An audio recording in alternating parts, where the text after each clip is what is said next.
kelompok 9 dengan mata kuliah Ilmu Kalangan Dasar dengan dosen pengampu Ibu Nima Nisma SEMM. Dan kami ingin menjelaskan materi tentang memahami keanekaragaman makhluk hidup dan persebarannya. Dengan saya sendiri di sini, Muhammad Fauzan Foroji dengan NPM 2023 14501102. Dengan saya Lucia Adriani Pramesti dengan NPM 2023 14501120. Ya, dengan begitu langsung aja simak videonya, teman-teman. Let's go. Memahami keanekaragaman makhluk hidup dan persebarannya. Adapun poin-poinnya, yaitu poin yang pertama yaitu konsep keanekaragaman makhluk hidup, yang kedua tingkat keragaman makhluk hidup, yang ketiga persebaran dan faktornya, yang keempat manfaat keberagaman, dan yang kelima pengaruh kegiatan manusia. Konsep keanekaragaman makhluk hidup. Konsep keberagaman makhluk hidup merujuk pada keragaman yang ada di antara organisme-organisme yang menghuni bumi. Ini mencakup variasi dalam genetika, morfologi, perilaku, ekologi, dan distribusi geografis dari berbagai spesies. Konsep ini diperkuat oleh berbagai penelitian ilmiah dan pengamatan lapangan di bidang biologi. Dan adapun beberapa identifikasi.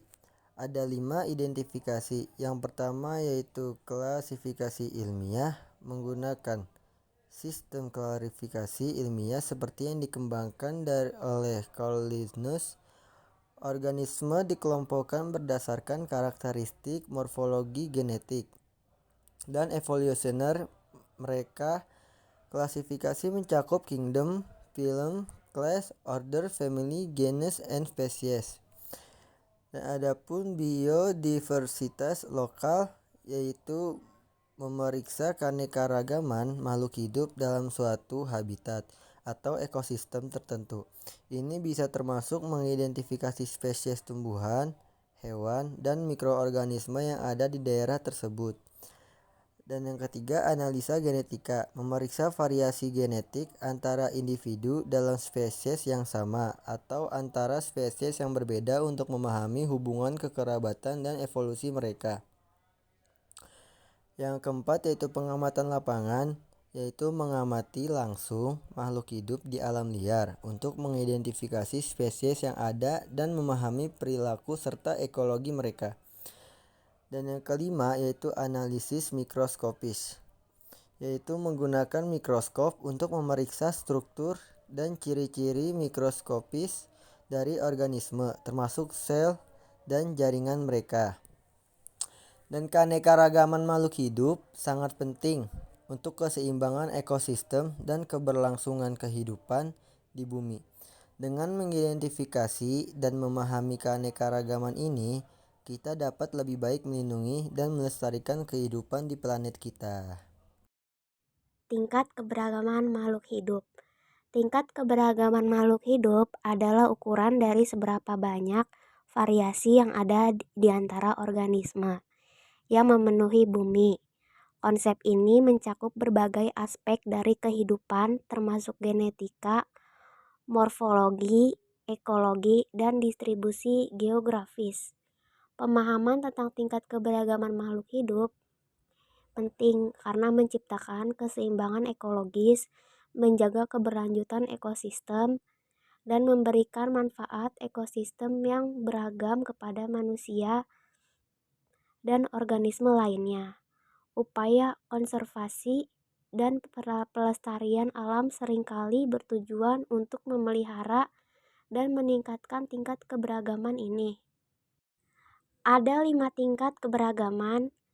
Keberagaman genetik ini mengacu pada variasi dalam gen-gen yang dimiliki oleh individu-individu dalam suatu spesies. Gen-gen ini menentukan ciri-ciri fisik, perilaku, dan fisiologi dari organisme. Semakin besar keberagaman genetik dalam suatu populasi, Semakin besar pula kemungkinan mereka untuk beradaptasi terhadap perubahan lingkungan. Keberagaman spesies ini menunjuk pada jumlah dan keberagaman spesies di suatu daerah atau ekosistem tertentu.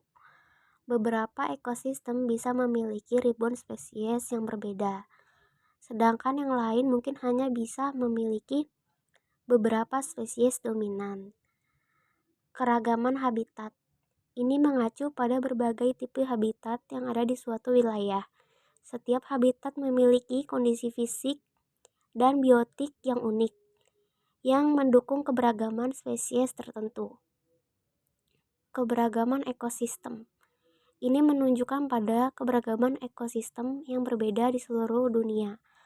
Contohnya termasuk hutan, hujan tropis, padang rumput, terumbu karang, dan gurun pasir. Keberagaman morfologi ini mengacu pada variasi dalam struktur dan bentuk organisme. Misalnya, pada tumbuhan ini biasanya mencakup variasi dalam bentuk daun, bunga, dan akar. Pada hewan, keberagaman morfologi dapat mencakup perbedaan dalam ukuran, warna, dan struktur tubuh. Dan kita lanjut ke poin selanjutnya, yaitu persebaran dan faktornya. Penyebaran makhluk hidup. Penyebaran makhluk hidup mengacu pada distribusi geografis organisme di seluruh dunia atau di dalam suatu wilayah tertentu. Pemahaman tentang faktor-faktor yang mempengaruhi penyebaran makhluk hidup penting dalam konservasi alam, manajemen sumber daya, dan memprediksi dampak perubahan lingkungan terhadap keanekaragaman hayati. Dan adapun 5 faktor penyebaran makhluk hidup. Yang pertama yaitu faktor geografis, yaitu topografi, iklim, dan kondisi fisik lainnya dari suatu wilayah mempengaruhi penyebaran makhluk hidup. Misalnya iklim gurun mendukung spesies-spesies yang dapat bertahan hidup dalam kondisi panas dan kering. Sedangkan hutan hujan tropis mendukung spesies-spesies yang menyukai kelembaban dan suhu yang tinggi. Yang kedua yaitu faktor biotik, yang mana interaksi dengan organisme lain termasuk persaingan dengan spesies lain, pemangsa, dan hubungan simbiosis juga mempengaruhi penyebaran makhluk hidup. Misalnya, kompetisi antara spesies untuk sumber daya dan ruang hidup dapat mempengaruhi distribusi spesies di suatu wilayah.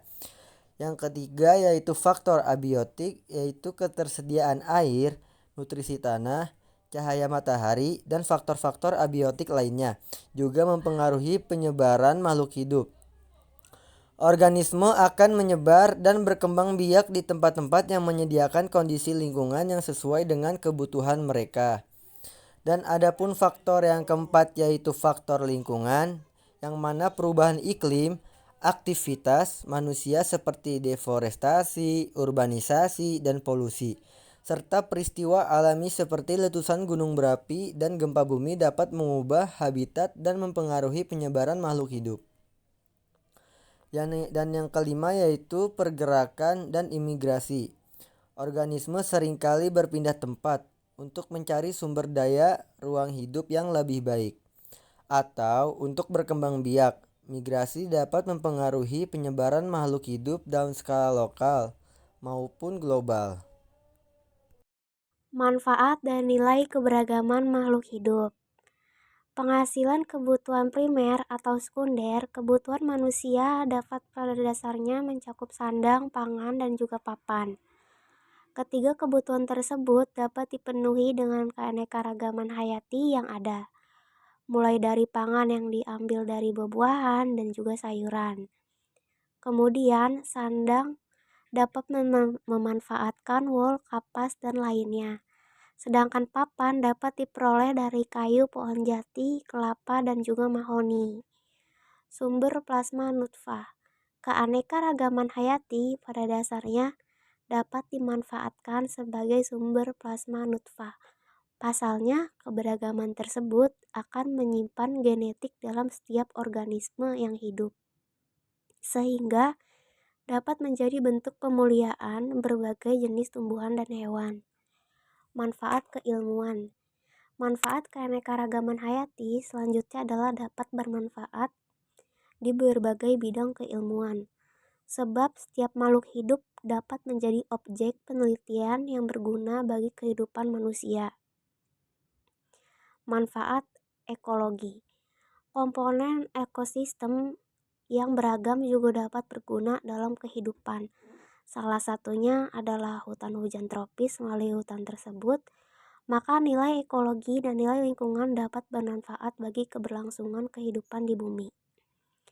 Estetika pada nilai estetika. Keanekaragaman hayati dapat bermanfaat dalam memenuhi kebutuhan manusia. Namun, dalam penggunaannya harus memerhatikan hukum yang telah berlaku. Hal ini agar menghindari eksploitasi yang berlebihan. Manfaat bidang ekologi. Manfaat dari keanekaragaman hayati pada bidang ekologi berupa paru-paru dunia dan menjaga kestabilan iklim. Paru-paru dunia dapat diartikan sebagai sumber oksigen yang ada di bumi, yang dimana sumber oksigen tersebut sangat dibutuhkan oleh semua makhluk hidup. Bidang pangan dan sandang sudah bukan lagi hal asing kalau manusia flora dan fauna untuk memenuhi kebutuhan hidupnya. Seperti yang kita tahu, protein hewani berasal dari hewan yang ada di daratan atau di perairan. Sedangkan bahan utama pembuatan pakaian berasal dari tumbuh-tumbuhan. Bidang ilmu, pengetahuan, dan teknologi. Sudah banyak sekali para ilmuwan yang sudah meneliti tentang flora dan fauna yang ada di bumi. Maka dari itu, keanekaragaman hayati sangat bermanfaat untuk perkembangan ilmu pengetahuan dan teknologi. 4. Bidang farmasi. Keanekaragaman hayati dapat digunakan untuk bahan obat-obatan, bahkan ilmu tentang tumbuhan yang bisa dijadikan obat sudah ada sejak lama. Selain itu, hewan-hewan yang ada di bumi bisa dijadikan sebagai bahan pembuatan obat juga.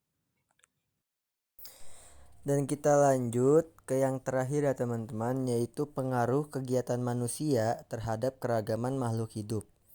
Yakini yaitu dapat membantu terciptanya keanekaragaman jenis dan plasma nutfah, dan telah meningkatkan komunitas hayati di dalam lingkungan yang tertentu melalui praktik pengelolaan sumber daya dan domestikasi tumbuhan dan satwa.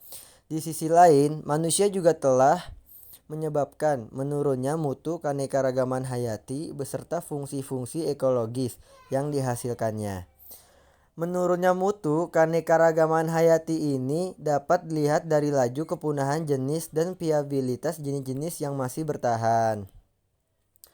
Dan adapun pengaruh kehidupannya, yaitu hilangnya habitat, deforestasi, konversi lahan untuk pertanian, pembangunan perkotaan, dan infrastruktur lainnya menyebabkan hilangnya habitat alami bagi berbagai spesies. Akibatnya, populasi spesies-spesies tertentu berkurang atau bahkan pun punah. Dan adapun perubahan iklim, yaitu aktivitas manusia seperti pembakaran bahan bakar fosil dan deforestasi menyebabkan peningkatan emisi gas rumah kaca yang berkontribusi pada perubahan iklim global. Perubahan iklim ini dapat mengganggu ekosistem alami, mengubah pola cuaca, dan menyebabkan migrasi atau punahnya spesies-spesies tertentu. Dan adapun itu yaitu polusi udara, air, dan tanah dari limbah industri, pertanian, dan perkotaan dapat meracuni dan merusak habitat alami, menyebabkan kerusakan pada organisme dan menurunkan kualitas habitat untuk berbagai spesies. Dan selanjutnya yaitu perburuan dan perdagangan ilegal, yaitu aktivitas perburuan dan perdagangan ilegal mengancam populasi banyak spesies hewan dan tumbuhan di seluruh dunia. Ini seringkali terjadi karena permintaan pasar untuk barang-barang yang langka dan berharga seperti gading gajah, tanduk badak, dan kayu langka. Dan yang selanjutnya yaitu spesies invasif, yaitu penyisipan spesies asing yang tidak berasal dari habitat tertentu dapat mengancam spesies-spesies lokal dengan mempredasi, bersaing, atau menyebarkan penyakit.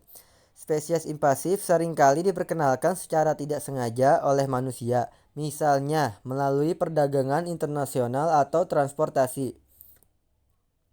Dan adapun itu yaitu overeksploitasi sumber daya, yang mana penangkapan ikan yang berlebihan, penebangan hutan yang tidak terkontrol, dan pengambilan tanah yang berlebihan dapat menyebabkan penurunan drastis dalam populasi spesies yang dieksploitasi, serta mengganggu keseimbangan ekosistem. Oke teman-teman, kita lanjut yang terakhir, yaitu upaya konservasi dan pelestarian alam penting untuk mengatasi dampak negatif kegiatan manusia terhadap keragaman makhluk hidup. Ini termasuk pembentukan kawasan konservasi, regulasi perlindungan lingkungan, pengelolaan sumber daya yang berkelanjutan, edukasi masyarakat, dan penerapan praktik-praktik ramah lingkungan dalam aktivitas manusia sehari-hari. Sekian dari kelompok kami. Jangan lupa buat teman-teman like, Komen, dan subscribe, dan jangan lupa juga share. Oke, thank you.